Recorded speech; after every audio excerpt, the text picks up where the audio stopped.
Good afternoon, everyone. I am happy to welcome our today's resource person, Dr. Shabir Parmar.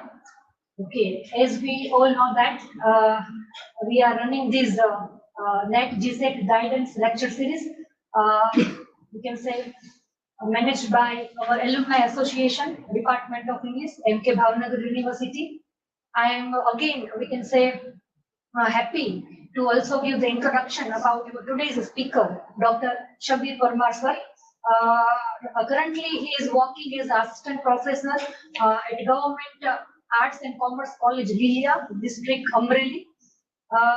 Sir has also, we can say, have more than 10 years teaching experience at diploma, degree, UG and PG levels, as well as qualified NET, GSET and GPSC twice.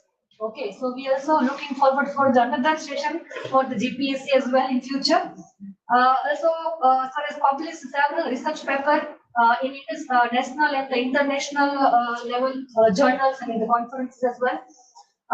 Completed is we can say the PhD. Okay, and he examined Irish modules, fictional and philosophical writings, as well as his interest areas are, we can say, the British literature, Indian writing in English, and Indian poetics and literary criticism. So today, sir will share insights on literary theory and criticism. And I know that you all will consider enlightening this session. Okay, so thank you, sir, and again welcome. Stage is yours. Please, sir.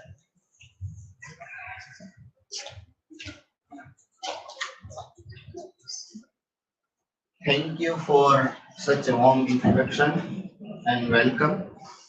I am very much happy and delighted to be here, to be with all of you, to share my ideas, to share my knowledge with all of you. I am also thankful to the department and Dr. Dilip Bharat sir for organizing such a very useful and interesting series of talk for the aspirants of GSET and NET examinations. Today, friends, my session is on literary criticism. And what I will here try to do is not only just explain you the numbers and names. The first question, the point which I want to make you clear, that the problem for the student is that we are tired of reading names and numbers only. Okay, what you read on the text, you read on the text the history, writer's name, their works. Okay, and sometimes it creates confusion and what to read and what extent. So what I have done, that this session will be a kind of interactive. I also hope and wish that all of you interact with me wherever you feel to ask anything or wherever you think that I need to have any doubts. So this is what I am trying, and the session is designed in such a way that when you will see the presentation, all the slides, you will yourself feel that the slides are not only just slides for preparation. There is a content, and the content is useful for all of us. And another important thing is that I have also pointed out some of the questions in between.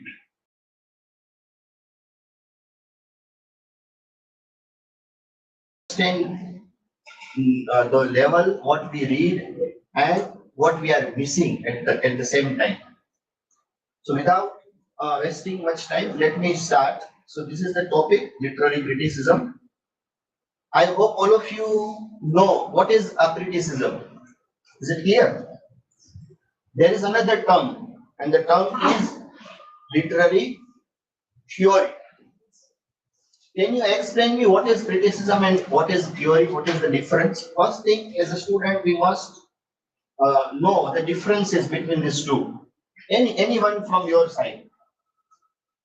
What is criticism and what is theory and how they are different? Is there any difference? First question, or no? Yes. Okay, good. Now, in your understanding, your simple understanding, simple words, I wish that you give me ideas that what is a criticism and what is theory. Anyone from your side? Yes. Criticism that whatever the work that is already been written by the author, we try to identify what are the we can say the good points in that as well as the bad points in that. Okay. So for evaluating that particular work, we apply different theories. For example, we are applying feminist theory. Okay, So we are identifying that what type of discourse is given in the work related to the feminism. Okay. So the theories we apply and the criticism we do that. Theories we apply. Yes. Okay. Okay. Theories we apply. So good observation. See, sometimes the things which are simple, they are not simple. Okay, for example, in grammar, we study the simple present tense. Yes. So the simple present tense is actually difficult. It is not simple. Okay. So it is in the same way, the perspective is very important. The way you are looking, the way what you are doing, the way you are observing the things. So now let us see, my here main objective is to give you idea of systematic reading. In NET and GSET, one important thing which we require is that read, make a strategy, and systematize your reading style.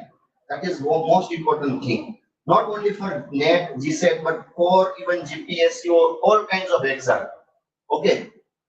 Sometimes I heard questions from the student side that, sir, I know many things, but after the exams, at the time of exam, I forget. But after coming from the exam, I realized that I have missed so many things. The questions truly the true correct answer I knew, but I could not. That it happens. Why it happens? Because throughout your days, your preparation, your reading, what do you read? You read descriptions. You read descriptive books, novels, or materials from internet. Now, what is the style of NET and GSET exam? Multiple choice questions. So what you are doing, you are reading descriptive things, and suddenly when you go to the exam, everything is in MCQ form. So your mind gets confused, psychologically you are disturbed. You are not as much as quick to understand the question format, what is right, what is wrong, because there are some of the questions are designed in such a way that you, if you know, still you make some mistakes. That is what the problem is there. So I always advise to the students that don't just read the description. Okay. There are numbers of resources available online, even in hard form, book form. But whatever you read, first understand it, and second thing, develop your mind in such a way that you read in a very comprehensive manner. Okay. What are the things that I will show you? Now, first, let us understand what is theory and what is criticism. Now, see, the word theory comes from the Greek word theoria. It means to speculate. Okay, it means to speculate, to contemplate. What is the meaning of the word theory?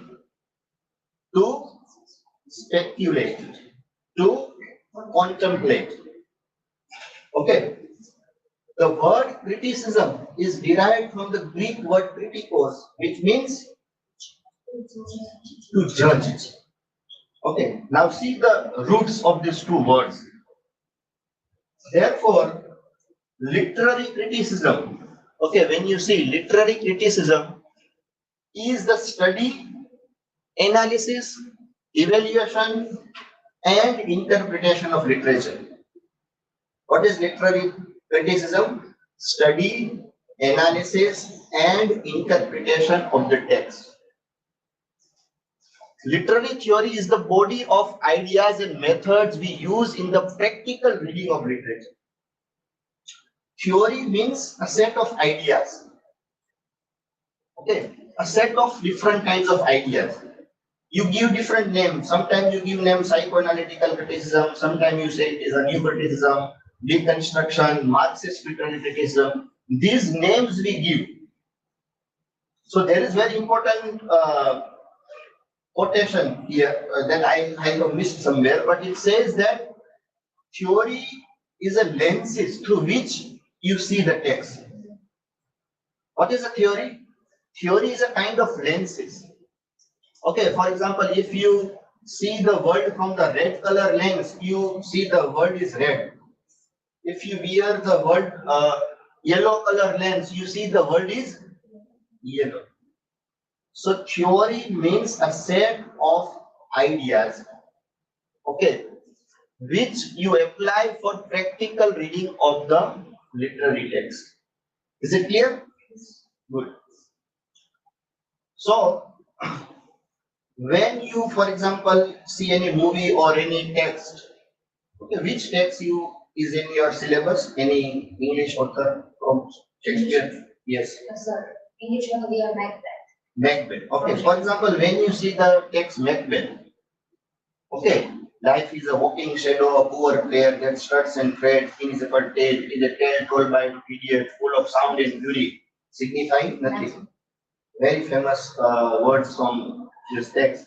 Now, when you read the Macbeth, when you see that here there are psychological issues, for example, that Macbeth's psychology, Lady Macbeth's mind, his disturbance, depression.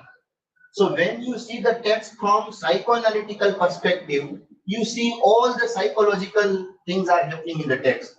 The mind, psyche, ego, pleasure, all the things. When you see all these things from the Macbeth, you are applying psychoanalytical criticism. You are wearing the lenses of psychoanalytical criticism. Now change the theory, apply feminism. So in feminism, what you see? You see the condition of woman, how the Lady Macbeth's mind, how she was treated in the society. So all these things, when you see the same text from the feminist perspective, you see the different things. So in a way, theory is a set of ideas, a kind of ideas that allows you to see the text. When you apply that ideas, it becomes criticism. Are you getting? When you analyze the text, you interpret the, for example, I have decided now I will study Macbeth from the psychoanalytical perspective. I have decided. I am writing my research paper, or I am doing commenting, making the characterization, studying the style of Shakespeare, studying the psychology of Shakespeare. Whatever I am doing, now what I am doing? I am doing literary criticism. When you apply the theory in the text, it becomes criticism. This is a very simple understanding of literary theory and literary criticism. Both are not different in a way, but they are complementary to each other, theory and criticism. I hope now it is clear. Yes? Any doubts from till now? I hope I am getting, is it? Okay, fine.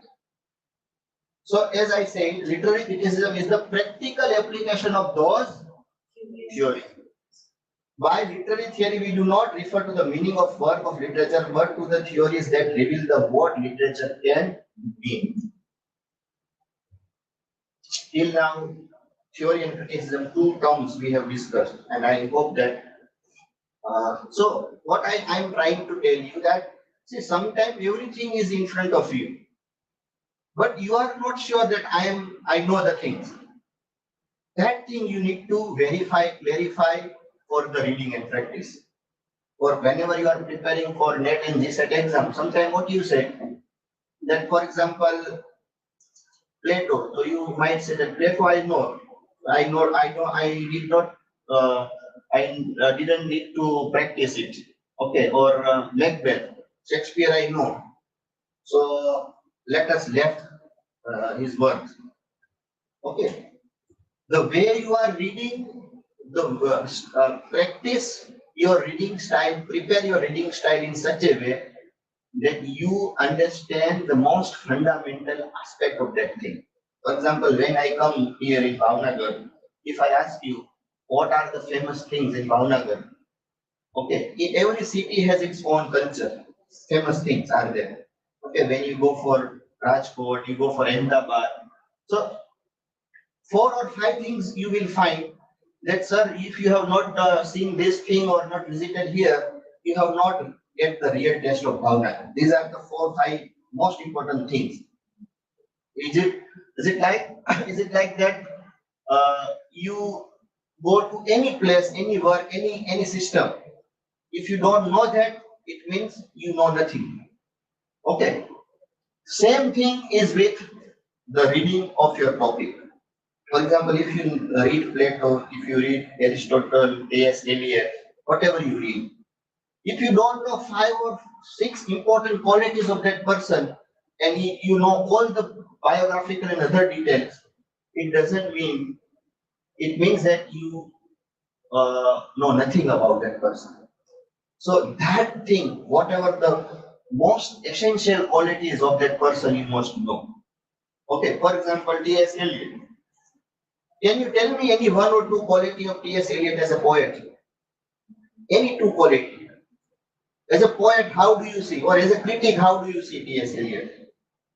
Forget about T.S. Eliot. Any writer, Wordsworth, Coleridge, Keats, Dryden, any. Yes. In Eliot's work, you find the combination of tradition and Oh. modernity. Good. Very good. In T.S. Eliot's work, we find the combination of tradition and modernity. Good thing. Any other observation? He was influenced by this other literature, like Indian literature. He was influenced by different kinds of literature. That is also correct. Very good. Anything? How do you see Eliot as a poet? What are the few foundational characteristics or qualities which is there in Eliot's all poems? Okay, the same thing I tell you in different words. You are right. I tell you the same thing in different words. Because we don't have much time, I have to do this thing. But for example, first thing when you read the poems of Eliot, you read he is deliberately making it complex. Deliberately making poems complex because he believed that poetry is not for everyone. Woman come and go, talking about Michelangelo, love song of Jalfred Prufrock, let us go you and I when evening is at the rise like a question in the sky. So he's deliberately means intentionally he's making his poem difficult. This is what he do for all his poems. Generally what we do, we try to make it difficult things simple, but Eliot makes simple things difficult. This is one quality of T.S. Eliot. Second quality as a poet or characteristics of his poems is cross-referencing, as you are mentioning. Cross-referencing. When you decide to read the poems of Eliot, you need to know, you must have knowledge of history, philosophy, etymology, numbers of things, religion, mythology. When you read all these things, and then you are able to find the connection. Otherwise, it is only words. Okay. Take any poem, take Wasteland, take Love Song of Jalfred Prufrock. Now, before reading the Love Song of Jalfred Prufrock, you need to know who is Dante. Because the epigraph, have you studied or have you? We had a Westland. Westland, okay. So in Westland also there are some of the cross references, numbers of times. Okay. So when you read any poem of T.S. Eliot, you will find that to understand one thing, you have to go for another. If you clarify that thing, there is another third reference. So that is third quality is cross referencing. So the same way, I have given you the 2 ideas. There are many other things, 4 or 5 things that you will find in all the poems of T.S. Eliot. Now, question answer session. I will ask one question. I think the topic literary criticism before a few days, I think it was covered. Yes or no? Yes. And some of you have attended many sessions about criticism, history, and as a student, you also might have studied about criticism, many poems played. So I will ask one question. You try to give answer. No worry if you know or if you don't know, it's okay. But this is what just trying to make a connection with you. Now read this statement. So I am trying to make your mind like you are portraying to your mind like net and set exams. Okay, such kinds of questions are there. So there is one statement, who made the statement, the safest general characterization of the European philosophical tradition is that it consists of a series of footnotes to Plato. This is very important statement, very famous statement is given. Okay. Now can you identify who said who? Any option? This is misleading, or even it is also regarded as a exaggeration, or sometimes it is a misleading.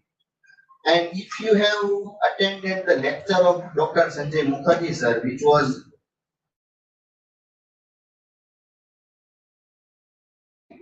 that sessions are available on YouTube.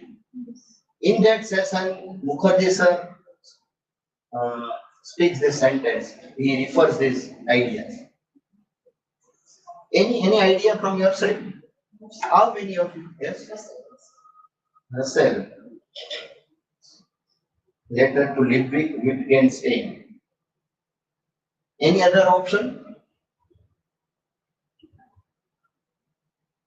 See, this is what we have to read in that way. So the right answer is A and Whitehead. A and Whitehead. What he says that the philosophy, European philosophy is only a footnote to Plato. Footnote means you know what is footnote. So he describes Plato in such a way, he believes that the European philosophical tradition is a series of footnote to Plato. Those are, as I told you, it is sometimes misleading, exaggeration is there, but it describes how much there is the importance of Plato in philosophical tradition. Okay. Because I am trying to discuss Plato, Aristotle in a very different way. So you just revise your understanding of this and then you come to know. Now next question. Try to attempt. What was the Lyceum founded in 334 BCE? Find the correct option. Do you know this term? Have you ever come across? No? Philosophical school. It is a philosophical school founded by Plato that emphasized didactic reasoning, later known as the Stoic school. So option number 2. What is your name? Akash is telling about second number option. You don't know Lyceum? Have you ever came across the name? No? I thought you might know, but you don't know what is it. It's okay. See, option number 3 is right. Lyceum, you know, Plato is the first person who established academy. Plato established academy. Who was Aristotle? Aristotle was disciple of Plato. He studied many things at the school of Plato, Academia. He established his own school. It is called Lyceum. Okay. And it is a school where Aristotle taught and developed his philosophy, particularly focused on empirical observation and scientific research. So option number 3 is right. See, here are the points. Here are the quotes. Why I have prepared these questions in that way. So you train your mind. Because as I told you that you are reading only descriptions. And when you go for net and set exam, there are such kinds of questions. Your mind is not trained. So I always advise to the student that train your mind in such a way that whenever the questions come to you, your mind is already prepared to attend all these questions. Okay, now another. This I hope you might know. Have you heard about mythos, ethos, Yes, lexis, dionysia, melos, opsis? You might have studied Aristotle, you know all these things, but the problem is that you can, and the paper setter knows very well students' mind. Okay. So this is whatever is missing in our reading. The way you should read in that way, that you should at least know some of the missing. Okay. So what is mythos? Mythos is a plot. Good. Ethos means characters. Okay, good. Lexis means diction. Dionysia means thought. Melos means song. And opsis means very good. So this type of questions sometimes you know, but still it creates confusion. Okay. So you should practice your mind in such a way that it gives you complete idea. Which of the following statement about Longinus is incorrect?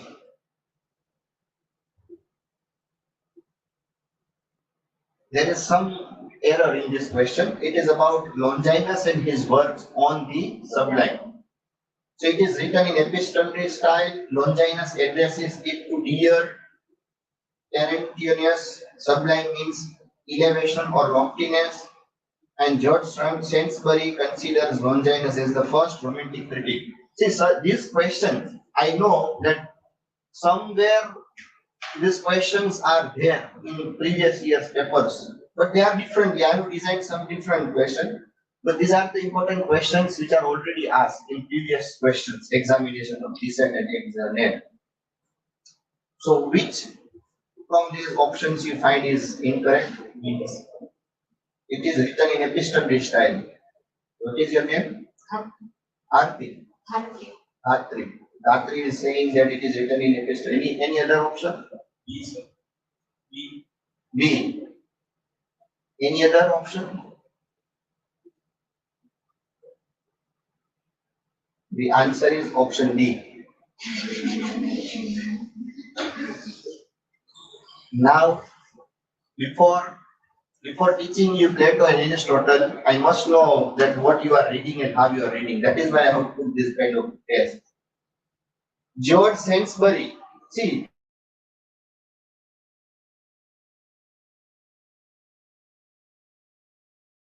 you don't know what is it is written in which form. So when you read, you search on net or wherever, you will find this answer. It is written in epistolary style. First thing. Second thing, it is addressed. Longinus addresses this work to his friend or someone who is known referred as a dear Terentius. Okay. Generally, we know what is Longinus, what is sublime, 5 sources of sublimity, but these things we are missing in our reading. Such kinds of thing. I'm not saying that this is the only thing, but you should prepare your presentation in such a way, your reading in such a way, that you try to identify the best from whatever you are reading. Are you getting my point? Third thing, Longinus describes sublime as elevation or loftiness. Yes, it is correct. George Sainsbury, remember he was referred as the first romantic critic. It is true, but George Sainsbury, these words are not by George Sainsbury. These words are by R.A. Scott's James. Okay, R.A. Scott James considers Longinus is the first romantic critic. He addresses him as the first romantic critic. Clear? Now last question, then we will understand. Have you ever come across this definition? A play is just a lively image of human nature representing its passions. Yes, very good. It is by John Dryden. Sometimes what happens, let's see, We read, we know, but sometimes we miss some of the important quotes and words from the text. This is the definition and beautifully driven and explains. Okay, that it is a place just and lively image of human nature, representing its passions and humors and the changes of fortune to which it is subject for the delight and instruct of mankind. Delight and instruct. Okay, art for art's sake, art for life's sake. Both things are there here, you will find. Here, so this is the way we should read. Now let us very quickly, because I know I am not here to just teach you. I am here to discuss with you, to interact with you, to share my ideas at how we are preparing, how we should prepare. And this is the way. See, only thing is that the way you are working, reading, taking your exams and other things, how seriously, it depends on that. I qualified GSET in 2013, NET in 2014. Okay, then I qualified 2 times GPSC exam. But um, many students or my friends, they are asking to me that what you are reading and how you are reading. They ask me one question that what you are reading. So I always say that I don't read different things or any other new material, but I read with such a passion that whenever I read, I remember. I read, I remember, and I understand. I can understand for a long time. That is what the way I am reading. Okay, so just don't read only. Read and understand, and also remember for a long time. If you read in first semester, and when you come into the third semester, somebody asks you about the text, you forget everything. Okay, so their problem comes. So from your first year, FY, SY, TY to your UG first semester, third semester, these 3 or 5 years are very foundational for all of us. Let me tell you truth. I have never, I have never I never, when I was as a student, I never got a time to read for 2, 3, 4, 5, 6 months for preparation for examination or GPSC. Okay, I always believe that your examination is in your speech. Wherever you go, you must know something about your subject, basic things about your subject. It is not that there was when I qualified GSET, I prepared for 6 months, 1 year. No, you might, because it was GSET was not in my mind. In my mind, it was that syllabus or whatever I reading as a student, I must know these things. Okay, I have never read for qualifying exam. Okay, so when you read, I always advise to the student that just don't read just for exams. Okay, sometimes you might have experience that students of science and commerce and other discipline, they say that sir, I read a lot, but still I can't speak English. Why? I work very hard, but still I am not able to speak 5 sentences in English. So I say that I always give them answer that the problem is that you are reading for 2.5 hours. Means your paper, compulsory paper is there in your syllabus and you want to qualify, get a passing mark. That is why you are reading and you are not able to speak. Forget that you are reading just for exam. Try to understand that why this compulsory English is in your syllabus. Because people want to know that as a student, you must know basic English, you must know some drafting skill, you must know some basic speech. Okay. So I always say, see the subject outside your syllabus. See the subject, see the depth, the importance of that subject outside your syllabus or exam. Okay, then it will help you. Now, so things which I have put here, Plato you know very well. Okay, his theory of ideas, but whatever I am here just to give you some basic important things about that person. See, there is a quote, the safest and general characterization. Okay, now you must know that Plato was a highly influenced. He was influenced by Socrates. Socrates was a great scholar, philosopher. Okay, do you know that Socrates has not written anything? Whatever we know about Socrates, it is by Plato, by other disciples. Okay, so he was highly influenced by Socrates. He himself was a poet at the early age, but when he come to contact with Socrates, for him, truth become very important, philosophy become very important, ideal state become very important, and that's why he designed the concept of ideal republic. Ideal republic. You know, there was a gate of Plato's academy. What was written? Do you know that? The words are vanished. Poets are banished. It is written in his republic. But there was a gate of Plato's academy. And on the top of that gate, some words were written. These words are there. I have written. Let no one ignorant of geometry enter here. These words were written on the gate of Plato. This question was asked in my PhD entrance exam in 2015. These words. Okay. His major works, you know, I Am Gorgeous, Symposium, and other things.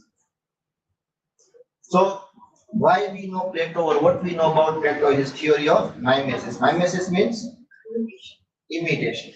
Okay. And he believed that all art is essentially imitative. All art imitates. And therefore it does not convey truth. When you imitate, it does not convey the truth. And whatever is not truth, I don't accept. I accept only truth. Okay, without truth, I don't accept anything. So poetry is a twice removed from reality. It is a copy of copy. These are the words which he used, and he made several charges that moral ground, intellectual ground, emotional and utilitarian ground. This means he criticized, he banished poet from his ideal states, and therefore, for Plato, poetry, literature is an imitative art. It doesn't convey the truth. Okay, poet lives in the world of frenzy or fancy imagination. Okay, when you read his work, Symposium and Iron, you will find that there is a one character, and the character is talking about other Greek tragedians and great writers. So, in that work, there is a dialogue, and in that dialogue, these kinds of charges and other things comes. That why you are so much praising this old master, there is no truth. So, in short, Plato's main idea is about what he said about poetry, his theory of imitation. My message, he considers that poetry, literature, all these things are imitative in nature. Only he considers that poems are for hymns and other kinds of poetry. He allows small amount of that kind of poetry for writing. Otherwise, for him, poetry is not good for society. Why he made such several charges? Do you know? Because with the use of this imagination, people are being in that state that they are not able to see the reality. Okay. People are not able to see the reality. But why he requires reality?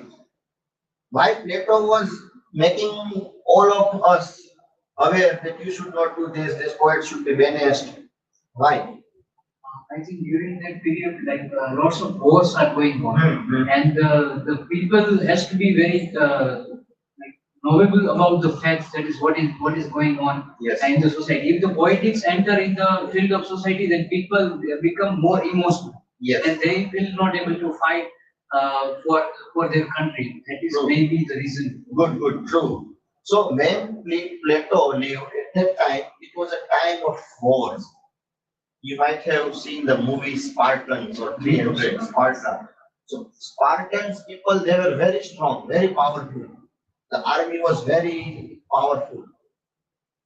So at that time, such terror was there in the society that anyone from outside, they will come and they will kill all of us. And people here in my state, what they are doing? They are writing love poems, they are crying. Therefore, he makes these charges. Then what are you doing? Okay, when there was a great event, in that events, recitation of poetry in other words were there. People are crying, they are not happy. So therefore, Plato said, where we are going, why we are becoming so weak? Are you crying as a man? You don't have fear.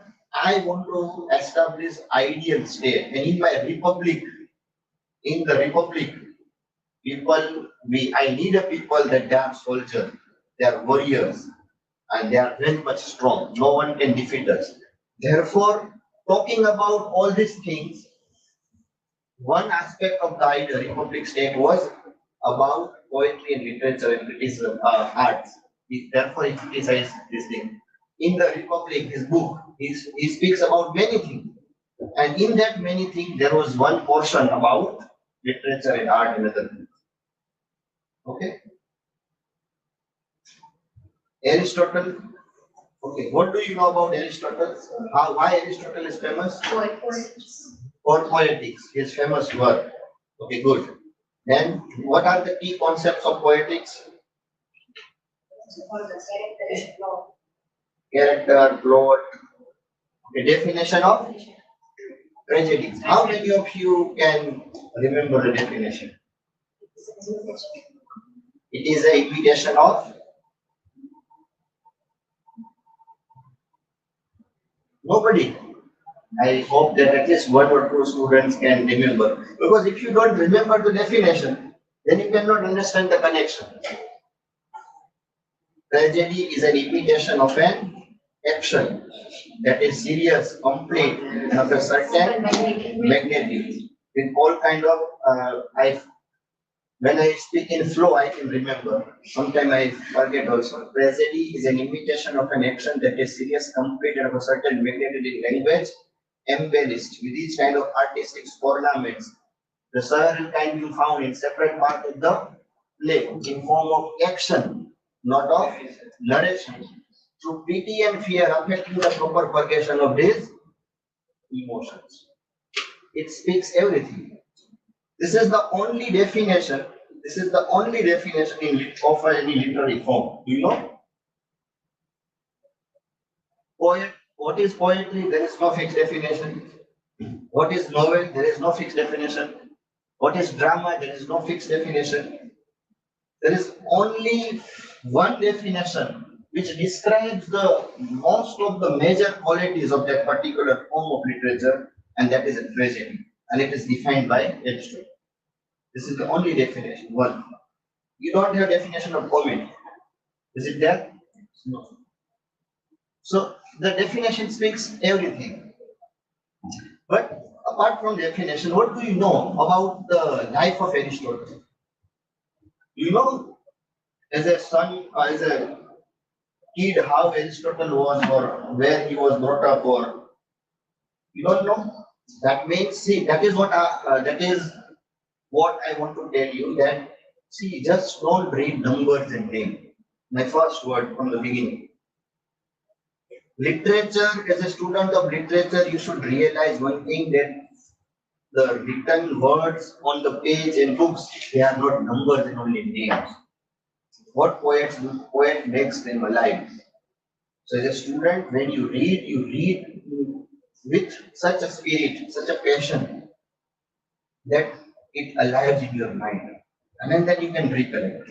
So Aristotle was a son of a scientist. His father, a physician. His father was a physician. And his father worked to the king of Macedonia.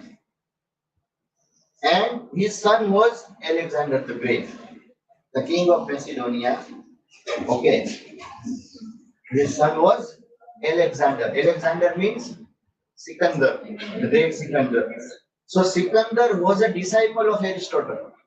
Okay, so his father was a doctor in a way, physician. He was a very much scholar and he knows scientific things very well.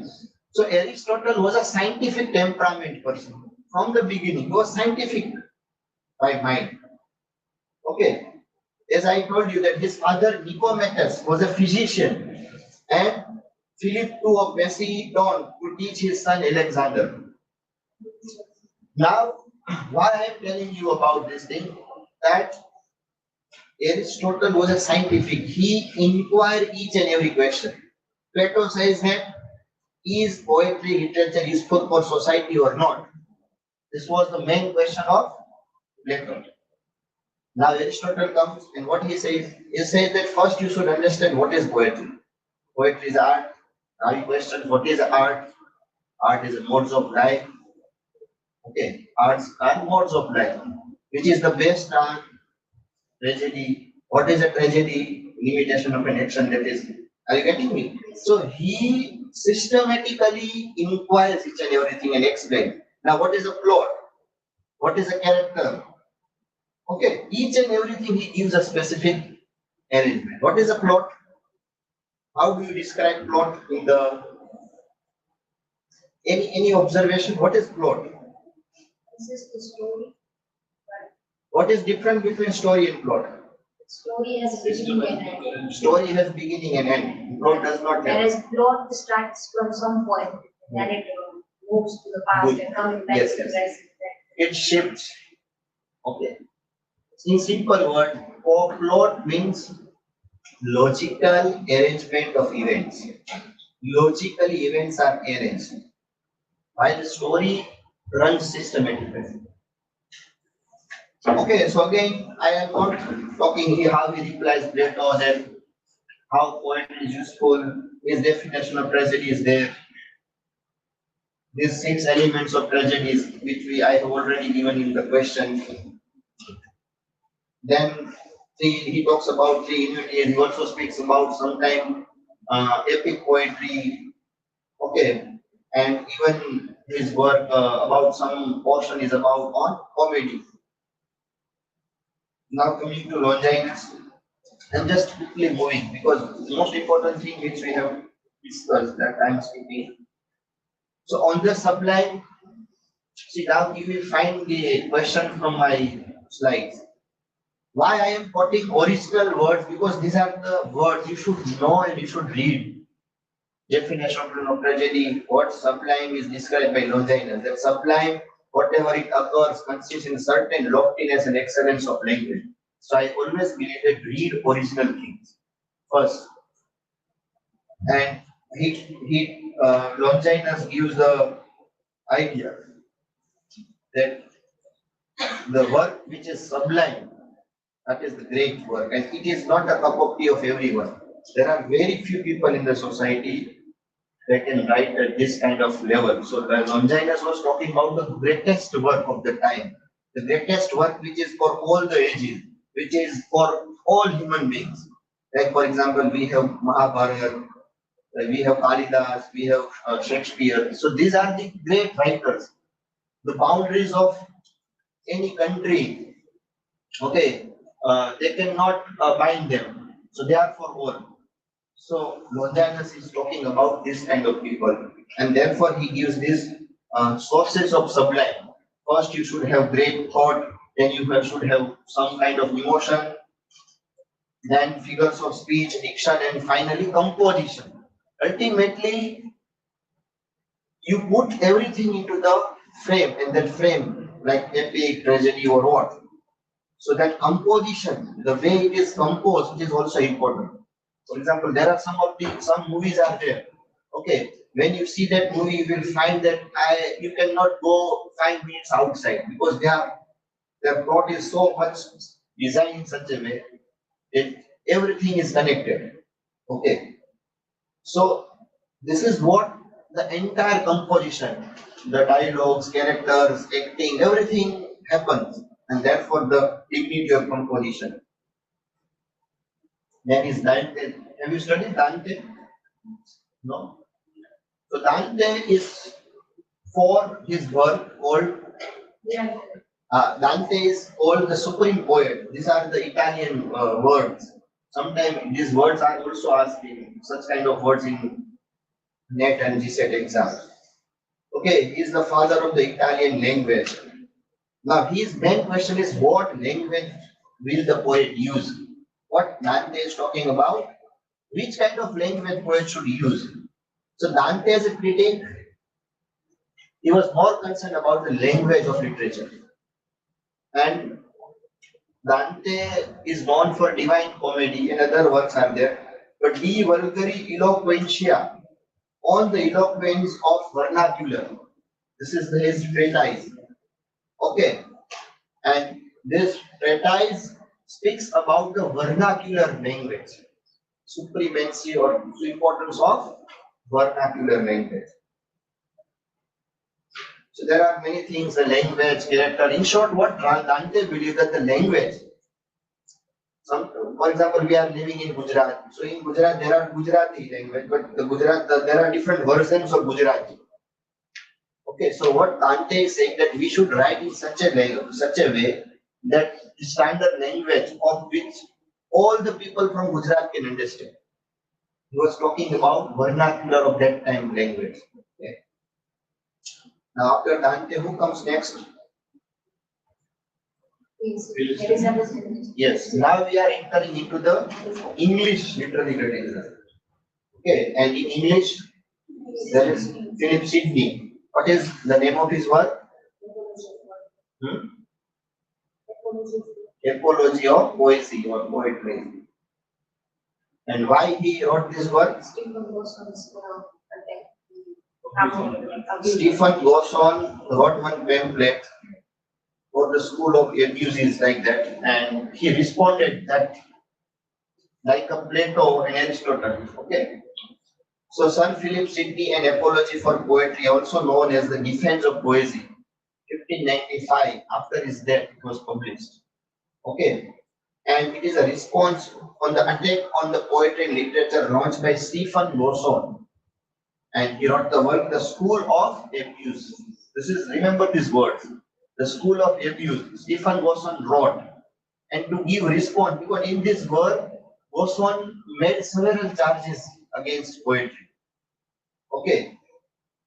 And these charges were like poetry is the waste of time, poetry is the mother of lie, it is nurse of abuse, and Plato banished. So there are many things which this particular charge is made by Stephen Gosson, but Sidney replied very beautifully. Okay, and he gives answer and he talks about poetry, his imitative nature. Because imitation, as Aristotle said, imitation, yes, we imitate. So imitation is not bad thing, it is a human nature. What is imitation? Imitation is human nature. We all imitate. Give me name of any person who does not imitate. We all imitate. But while imitating, it is also making something new. So Aristotle was talking about that thing. We have limited time and I have to cover many topics. Otherwise, we can, for 1 hour, we can only discuss Plato, Aristotle and other things. But what is this about? These are the Sir Philip Sidney. So he was a Renaissance man. Can you remember any work of Sir Philip Sidney? Any other work as a poet? Aristotle and Stella. See, Sir Philip Sidney was the earliest poet. He was a soldier.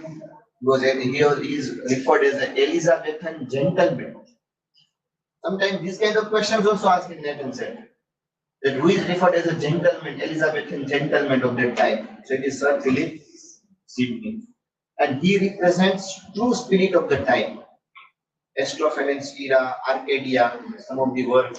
He is famous for also his songs and sonnets. Okay, his sonnets are also useful and interesting. Dryden. In which age? Neoclassical age. When Elizabethan age started in which year? 1558. Elizabethan age. And Shakespeare was born in 1564. Okay, 1558. See, when you are asked that Elizabethan age, so Queen Elizabethan age is 1558 to 1603. 1558 to 1603. Shakespeare was born in 1564 to 1616. Now, what happened after 1603 after Queen Elizabeth? James first, James the first. 1603 to 1625. King James first. He published authorized version of Bible 1611. Okay, very important task.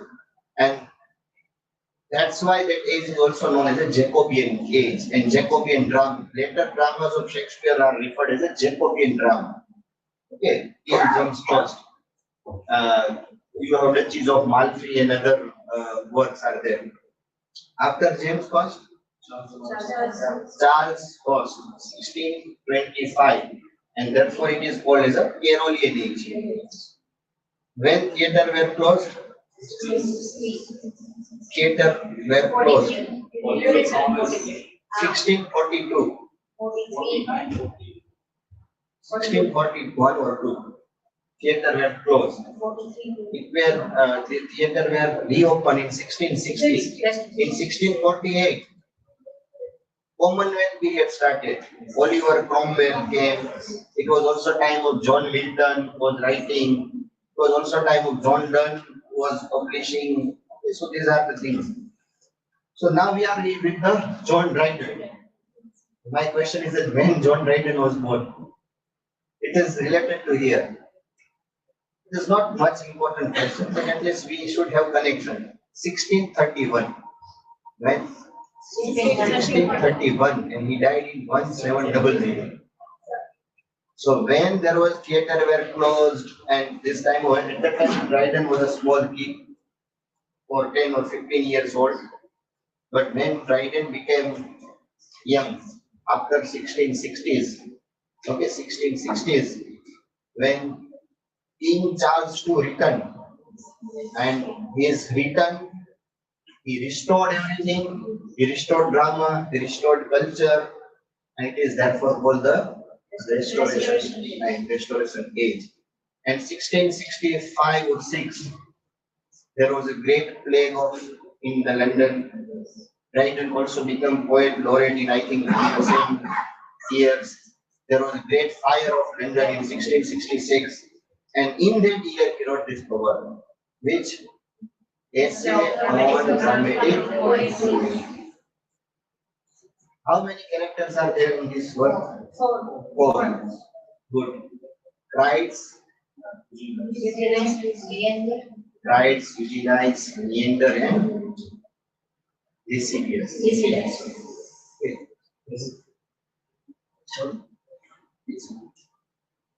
So these are the 4 characters. Now do you know what these characters? They are actually characters, but they are portrayed by other people of that time. Because at that time satire was on the height. Everyone was writing, criticizing everyone. They are friends. But when they go at their home, they think that I will scold this person in my work. So it is satiric writing. They were putting out their anger in their work, creative work. Okay. So Dryden, there are many things. He is a prominent figure, essay of dramatic poesy. It was written on the Duke of Lerma, which is Sir Robert Howard. Who was Sir Robert Howard? Sir Robert Howard. He wrote the play, The Duke of Lerma. And to give response, to make a systematic response, Dryden wrote essay on dramatic poesis. Okay. I think he was his brother-in-law or someone, Duke of Lerma. And this is very beautiful words and describes Dryden by Dr. Johnson, the father of English criticism. Why he is called the father of English criticism? Because earlier there was Ben Jonson, Sir Philip Sidney. Why is called father of? He defines English play. There, give a definition to English play, new definition. He gives a new definition to English play. So Sir Philip gives new understanding of poetry. Yes. So therefore, in that way, he should be father of English. It is like Plato and Aristotle. If someone asks you who is first critic, so you say Plato, but actually it is Aristotle. But the same thing happens in also in Indian politics. Bharat Muni wrote Natya Shastra, but still he is not a critic, first critic. Brahma is the first critic. He wrote Kavya Lankara. Why? Because Plato wrote the Republic, and in that Republic, he gives some portion to literature and art and other things. He describes. But Aristotle wrote a treatise. It is only about talking about poetry, art, and other things. Okay. The same way, Bharat Muni wrote a Natya Shastra. He was talking about what is a Natya, how it should be performed, this and that. And then he, at one place, there is a sentence, slok. नहीं कन्या नहीं कन्यथा प्रवर्तते भाव विभाव संयुगात रस निस्थिति. Means he talks about his rus theory. He is not writing special book on rus theory. Are you getting? Yes. In the same way, before Dryden, there was no systematic treatise which only judges the entire tradition with a very accurate eye. He is writing this only work. And therefore, he evaluates modern, ancient, and other things very beautifully. Okay, therefore, he is the father of English criticism. These are the characters. Crites represents Sir Robert Howard. Eugenius represents Charles Sackville. Residius represents Charles Sedley. And Neander represents Newman or Dryden himself. Crites favors ancients. Eugenius favors modern or ancient.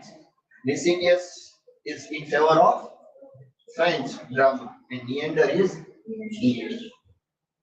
See, this one slide, this PPT, it took a long time to prepare because I have not just given, as I told you, numbers and names.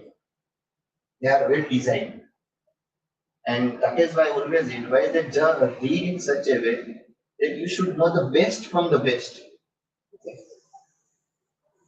And its famous definition of play is just and lively imagination. Because these words, when your Dryden is over from your syllabus, we generally forget. We just read about Dryden, his criticism, essay of dramatic poesy, but we miss such kinds of things. Therefore, to give you idea and to give you some kind of fresh understanding of whatever you have studied in your past and whatever we have missed in the past. Or we can say that these things, when it is in your syllabus, you read the definition. But after that, when you are preparing for next set, you don't read the definition. Okay. So these things we should, because this is most important thing, and that's why it is there. So this, as a Dryden, as a critic, you find out that he is describing definition of drama. He talks about nature and imitation, ancient, modern French. He talks about three unities. He talks about tragic comedies. He talks about appropriate use of rhyme, and he compares poets and writers of different ages and different culture. He has beautiful line. He says that Shakespeare has a most comprehensive soul. Is there? Okay, it is not here, but it is in another work. He describes Shakespeare as a most comprehensive soul. In this one sentence, he speaks everything. And now somebody asks that what is about Ben Jonson? He was also a great writer. He was a very great writer, dramatist. He wrote on the classical rules. His dramas are very accurate on the society. And what is about your view about Ben Jonson and Shakespeare? To Neander. But Neander is Dryden. So he describes, I must acknowledge him, the more correct poet, but Shakespeare the greatest wit. He was the Homer or father of our dramatic poet. Johnson was Virgil, the partner of elaborate writing. See how beautifully he compares. So comparative literature, when we compare, so he beautifully compares the great masters of the same age, Ben Jonson and Shakespeare. He says that no doubt Johnson was a great. You can never copy Johnson, but Shakespeare is Shakespeare, and therefore he says that I admire him, but I love Shakespeare. How beautifully he describes. So these are some of the quotes, words that we should refer. When you read some original things, it will not just give you basic informative knowledge, but it gives you pure understanding. And your understanding is limited. Okay. So I hope it's still few minutes. I suppose I have. Is it okay if I take 10 minutes more? Yes. Okay, good. So now in between I have put some of the famous definitions. You have to give me answers. Okay, we just try. Poetry is not a turning loose of emotion, but it is an escape from emotions. It is not an expression of personality, but an Escape from yes, which one? tradition and individuality. Tradition and individuality. Now, how do you see this definition? What do you understand by this definition? Or how you can define, how you can see this definition as a modernist or a T.S. Eliot, that, and now you contrast this definition with the definition of words. Poetry is a spontaneous overflow of powerful feelings, emotions, intellectually, tranquility. So now this, you have two definitions. Okay, if I give you a task, then now differentiate between these two. How do you differentiate? Sir, Yes. here Eliot talks about not using your raw emotion, which is that. So what Wordsworth said, that spontaneous overflow, he denies that that overflow should not be there, but there should be a proper kind of an understanding of that emotion. Then you can express your views. It should be the expression of your personality, but in the tradition, you go back to the tradition, check that, and come back. Good, very good. Any other idea, any other understanding? Yes. I think there is also through one definition or something like that, that the poet is just a catalyst through which the poetry is going through. So whenever the poet is writing the poetry, he or she just become the observer. The poetry is totally different from the personality.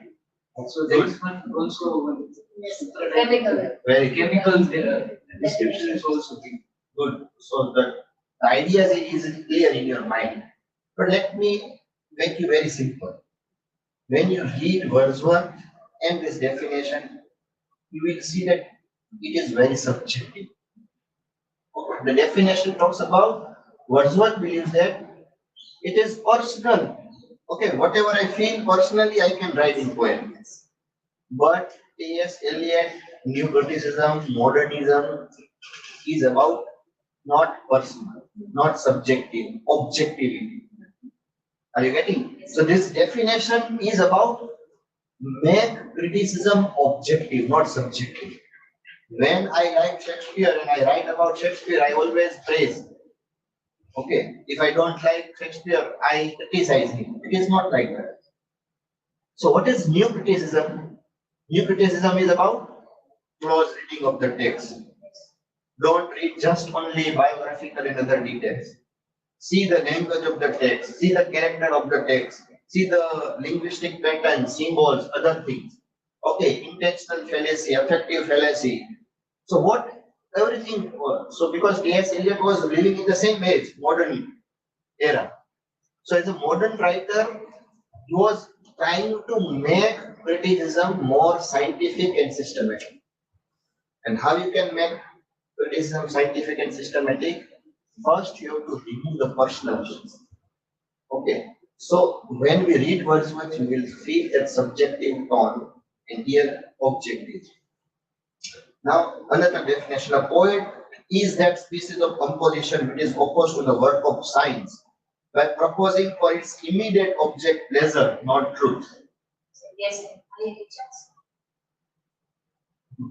Good. I am Richards. Any other guess? Can I give you a hint? This definition is from the Romantic age. Shelley. Coleridge. Biography of literature.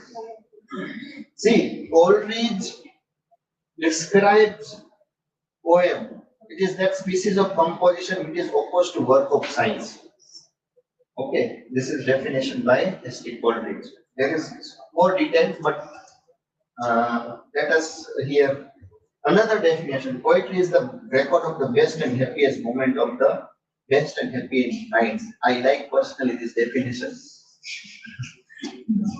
Poetry is the record of the best and happiest moments of the happiest best minds. Who said? Shelley. Shelley. Earlier your answer. And poetry is the art of uniting pleasure with truth.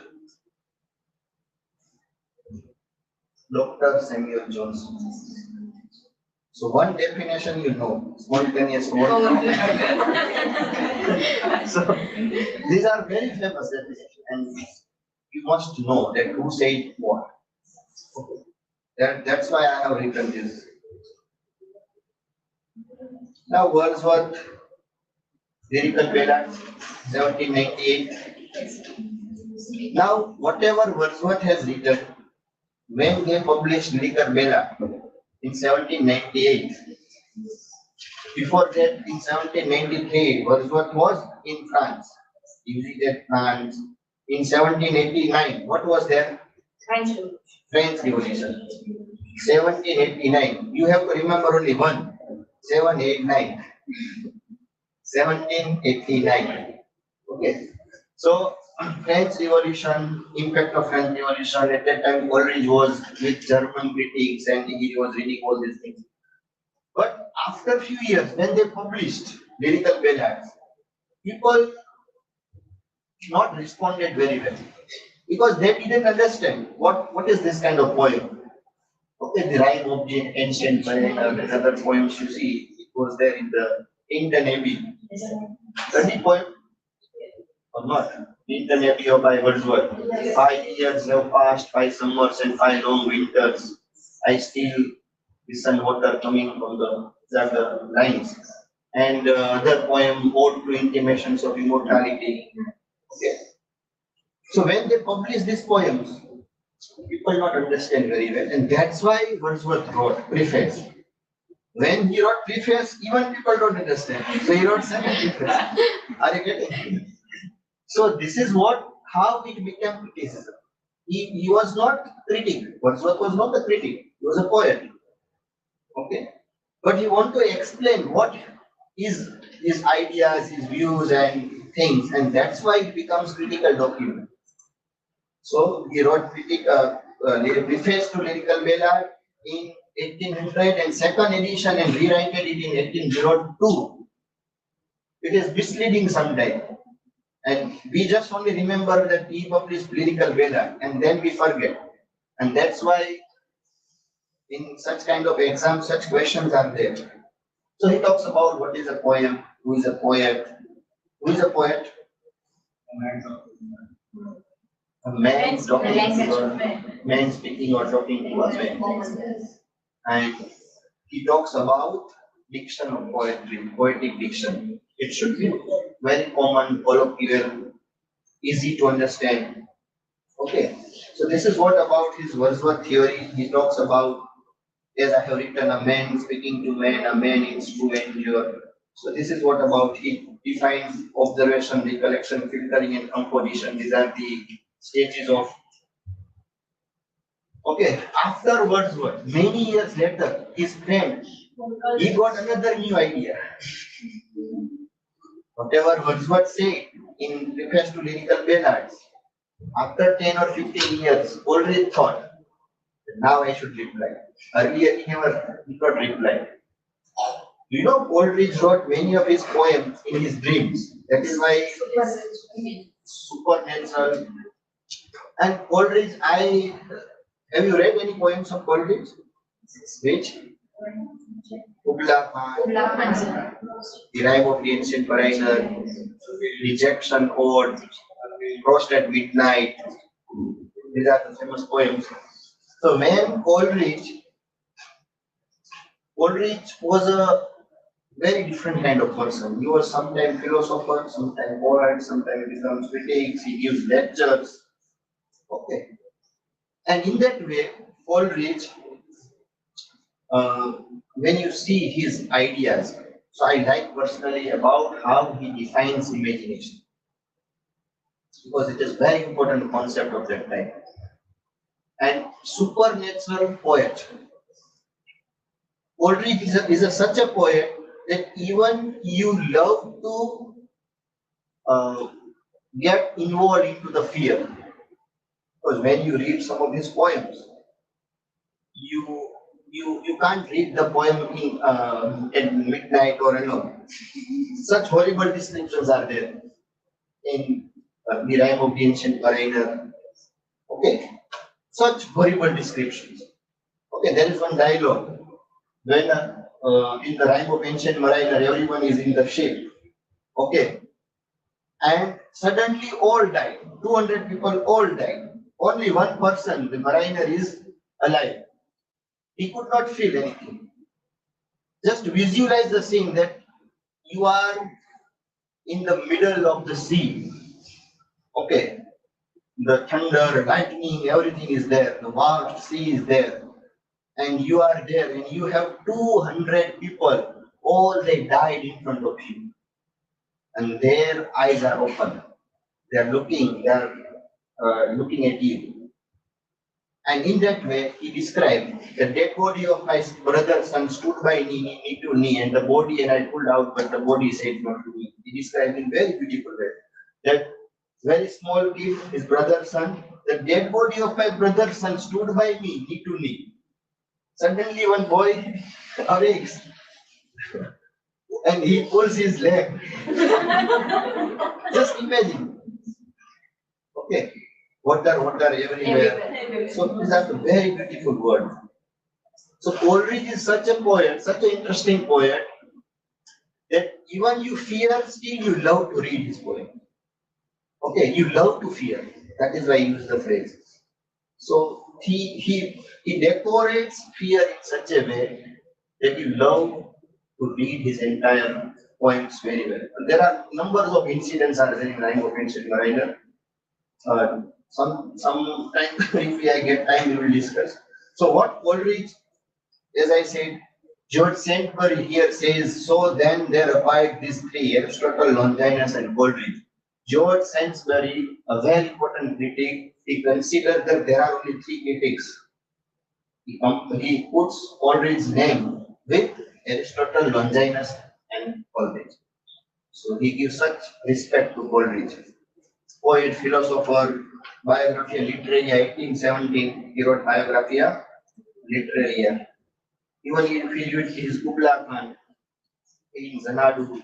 So it is such kind of different. It is called a fragmented vision, dream vision. If you read that subtitle of that poem, it is a dream vision. It is believed that this work was more than 1,000 lines in the mind of Coleridge. But when he awoke, he started writing. He wrote few lines and then he forgot. He could not complete that work throughout his life. So here, this is definition. This is, as I mentioned earlier. So therefore, poem, he gives a very important term, and it's called that poetry involves whole soul of man. It's a beautiful word. Another words you use, that he tried to make the poetry different from other. Wordsworth said poetry is very common, it is simple, but you and me, what we are talking, it is not poetry. Okay. Daily we speak lot. Is it poetry? No. So therefore, he disagreed with Wordsworth. And he said poetry is different thing. It is a poem contains same elements as prose comfort, but how you use these words in a different way, that makes a poem poetry. Okay. For example, when you read, for example, Shelley, if you read Shelley, have you studied a poem of Shelley? Go to the West Wing. Yes. And Adonis. If you read Heard melodies are sweet, then those who unheard are sweeter. John Keats. Now, how beautifully described. Heard melodies are sweet, but those who unheard are sweeter. He's describing things. He's seeing the urn, Grecian urn. There is in the Grecian urn, there is a person with having a flute. He's playing the flute, but it is not real. It is in the urn. So when he sees that person, he says, means we can visualize that he thinks that I cannot listen what you are playing. But heard melodies are sweet, but those who unheard are sweeter. Whatever I listen now, it is sweet, but your unheard voice is more sweeter for me. Are you getting it? So this is the way the poet describes the things. So fancy imagination. When you read these two exact words by Coleridge. The primary imagination I hold to be the living power. Primary imagination means it is with we all. It is our basic instinct. But poet is a secondary imagination. Do you know the difference between primary and secondary imagination? Primary imagination is our faculty, human faculty. We all think and imagine. But secondary imagination is a different thing. Okay. For example, when I see tree, a flower, and other things, I am using my imagination that how wonderful atmosphere is there. Okay, trees are there, clouds are there. But when the poet describes the same things he is using secondary imagination. Okay, I wander lonely as a cloud. Okay. The same scene, if you feel and Wordsworth feels, there is a difference. That is what I am trying to tell you. So primary imagination is with all. Secondary imagination is the best part because it diffuses, dissipates in order to recreate. Dissolves, diffuses, dissipates in order to recreate. It is like mixing sugar in a milk.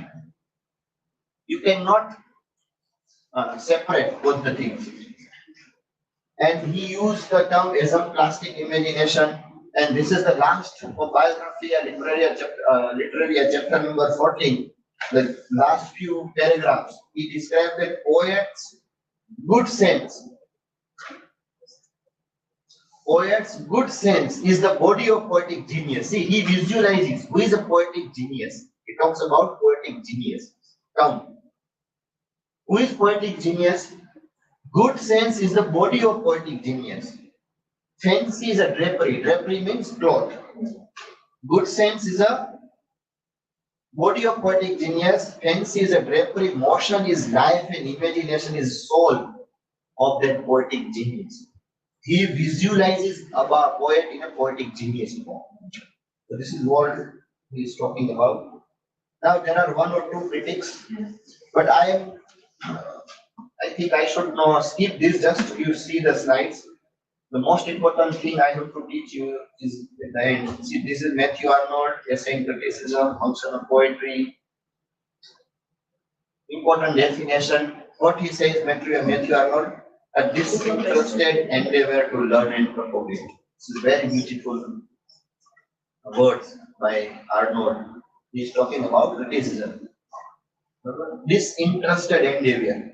Disinterested means he is also talking about objectivity. Okay, he gives touchstone method. In his work, he speaks about high seriousness. Remember, sweetness and light. These are the two very important terms he used. And for Eliot, there are many things, his famous words, quotations, criticism, objectivity. Or T.S. Eliot as a poet, T.S. Eliot as a critic, T.S. Eliot as a dramatist. There are different things.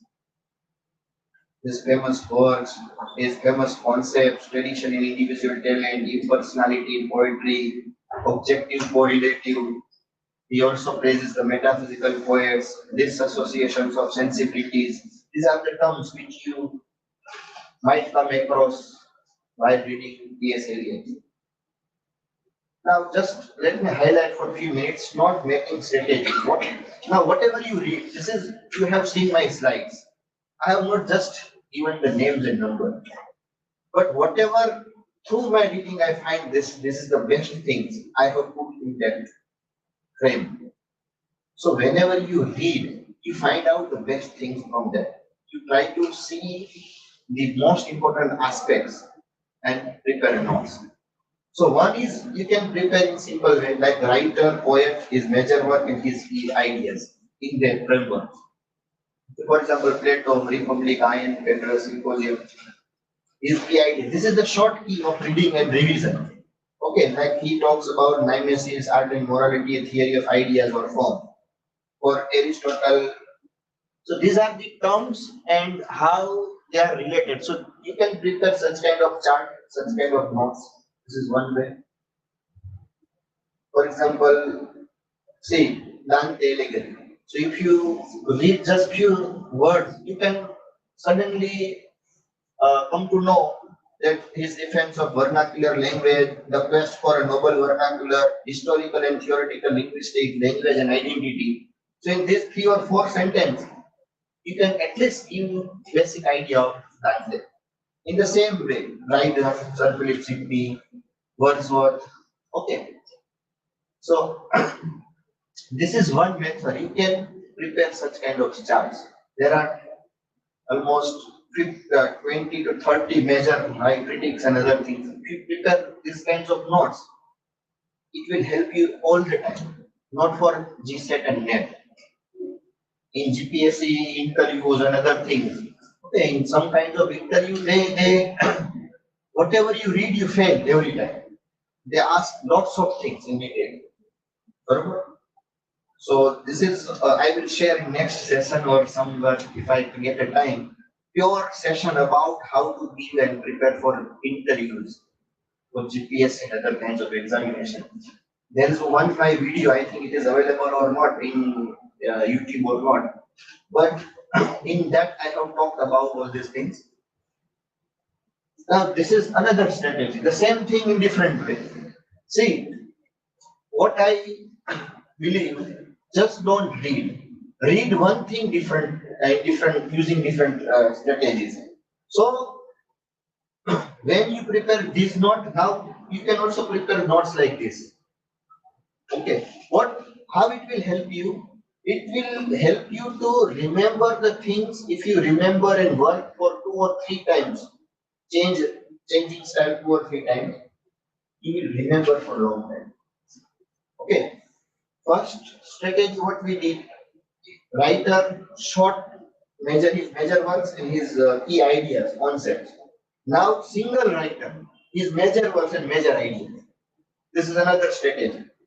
Okay, for example, Mikhail Bakhtin, problems of Dostoevsky's poetics, rebellions in his words, the dialogical imagination, and these are his basic concepts. We don't have much time to discuss all, but this is what I am trying to give you the strategy.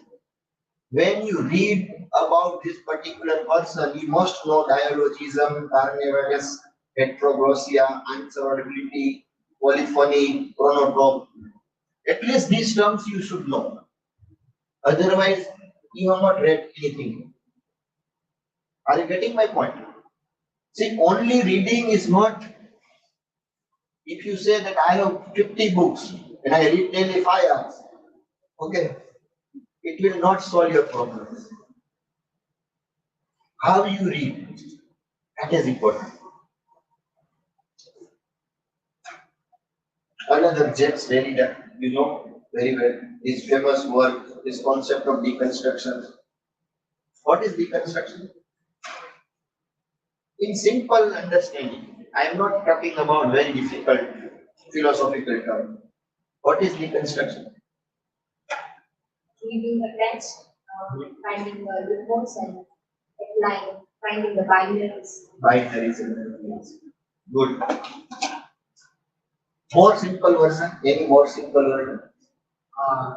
As we know, like the reconstruction theory came earlier, it was like the construction theory, right? Like the word is there, the signified is there. So we have to pick out that points into there, and then we can see that, like what type of meaning that can be interpreted through this text, and other meaning can be also interpreted in that version. So there is a reconstruction. We are not seeing any other work in one particular matter, but we try to make the different versions of the text. You see, if you want to understand data in very simple words, see, it is very difficult concept, deconstruction. Okay, if you read more, there are numbers of things. Still, nobody knows what is deconstruction. Let me tell you, if you read many times, still it is not clear. The problem happens with all of us. When you read, if I ask you, what is psychoanalytical criticism, you are not still clear. You have read so many things. But try to analyze the things as per your understanding. Deconstruction means a method or way of interpreting and reading the text. Simple. What is deconstruction? A method or technique. The way you interpret the things, nothing else. Second thing, Derrida was very much concerned. Say, every time, if you see the movie, what is the movie center? What is the main idea of this movie? Everybody asks you. So in literature, people used to do that thing. If you study the text, if you study the novel, what is the centrality? What is the central thought? What is the central idea? What is the central theme?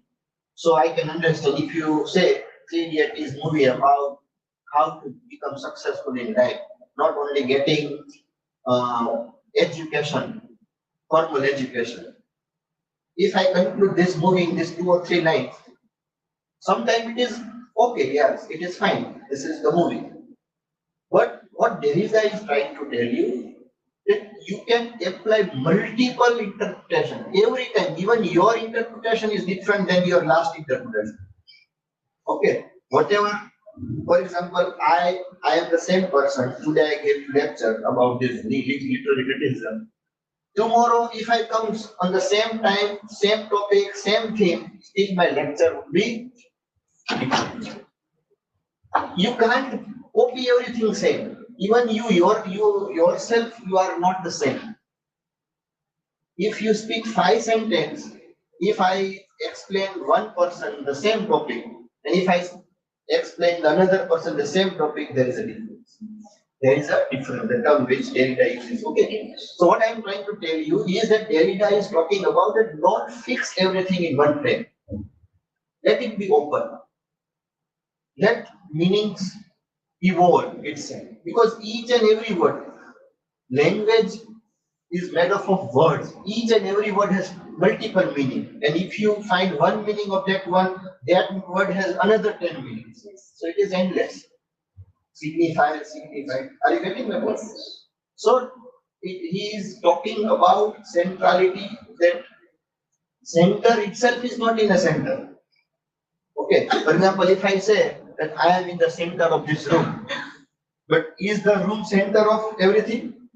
No, it is not center. Are you getting?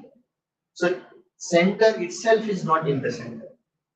So don't try to judge or make one particular thing in from one perspective. If you see this mobile from this perspective, you will see this screen. You will miss behind. If you see this perspective, it is different. Are you getting my point? So every way, every time you read and you interpret the same thing, it is different. Okay, so this is actually a method of reading and interpreting the text in simple. So what I am talking about, this is another strategy you can prepare like this. Work and his Sigmund Freud and other, you can prepare like this. Third, last, not taking strategies. You can prepare charts with your charts of major theories like structuralism, post-structuralism, deconstruction, new criticism. Okay, sometimes you will feel that who discovered all these theories? You might have some question. So many theories are there. Who discovered this? What is the need of discovery? So I was talking that all the theories are incomplete. All the theories are interdisciplinary. One theory is incomplete, that's why another theory is there. So you can't understand one theory in one framework. Okay, whatever the level we have, we can go and interpret. It is not that you involve. For example, Rolla Barthes and other critics, sometimes they were structuralists, then they become post-structuralists. Are you getting? So this happens. So this is third strategy. You can prepare like this. You can, for example, there is one ism, structuralism. There is one Marxism. So in brief notes, you can prepare origin of that particular event or movement, or short origin. Then key ideas. Remember, whatever you read, try to find the key ideas of that. When you are reading Marxism, find out 10 or 15 main key terms of that particular, like class, struggles, ideology, hegemony, historical materialism. If you understand or if you don't understand, it's okay. But list out the terms of Marxism, at least 10 to 15 major terms. Then key contributors of that particular theory, like Karl Marx, George Lucas, Antonio Gramsci, Louis Althusser. These are 3 or 4, there are more. But at least 3 or 4 you should know of that theory. So one, origin of that term, history of that term, key ideas of that term, key contributors of that particular ism or idea, and last, key textbook or main textbook, at least 4 to 5 major textbook. If you will prepare such kind of charts, then it will be very much helpful to you to read at once and quickly. For example, see, like deconstruction. So origin or background, then I have put key ideas and then chief contributors, and there is a key text also there. Is it okay? So these are the things. Now there are questions, but I will not ask. These are the questions which we have put. The code questions, this is also format of GSET and NET kind of examination. You have to match the writer in the text and the writer in the key concept. Okay.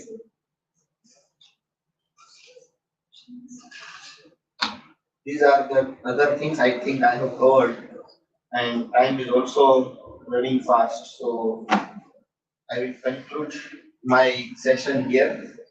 I hope that the session might be useful to you. It will help you. And I am also student. As a student, I must say that first thing you should have is your vision.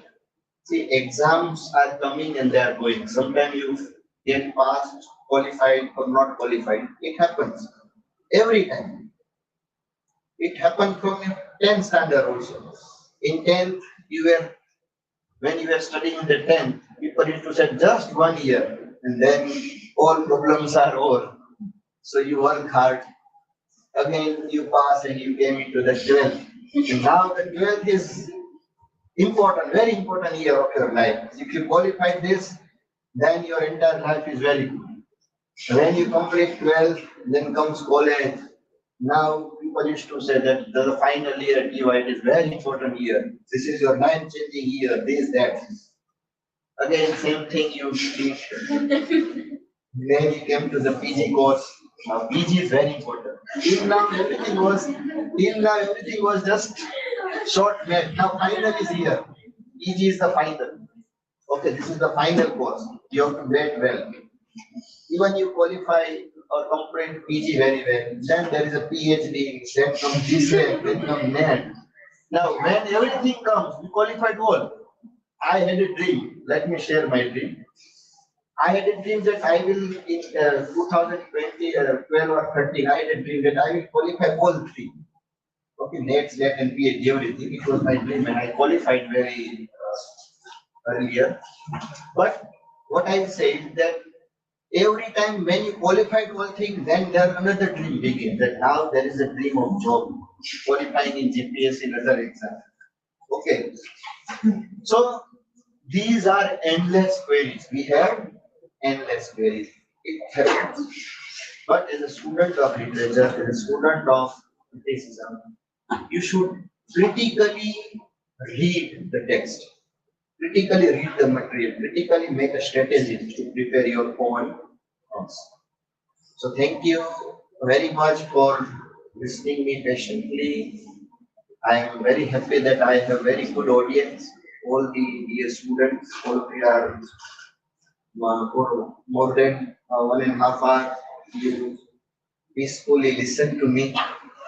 That is very happy, not for me. And I wish all the best those who are preparing, those who are working for your all the best for all your preparation and work. I am here. If you have any query question, you can mail me, or if you have any doubts, you can message me or any kind of next reset questions. And if time permits, we will meet again. And this is what about my presentation. I hope that it will be useful to you. Thank you so much.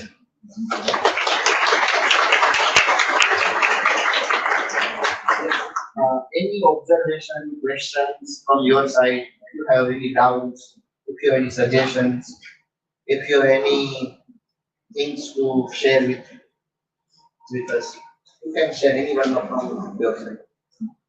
So if at least one or two people can speak, it is good for me. If you can share your ideas, thoughts, observation, questions, anything. We will have the feedback session. Okay. Okay, fine. So from this, do you have any query questions? I think we discussed in question answer. Okay, thank you so much. Please, ma'am. No.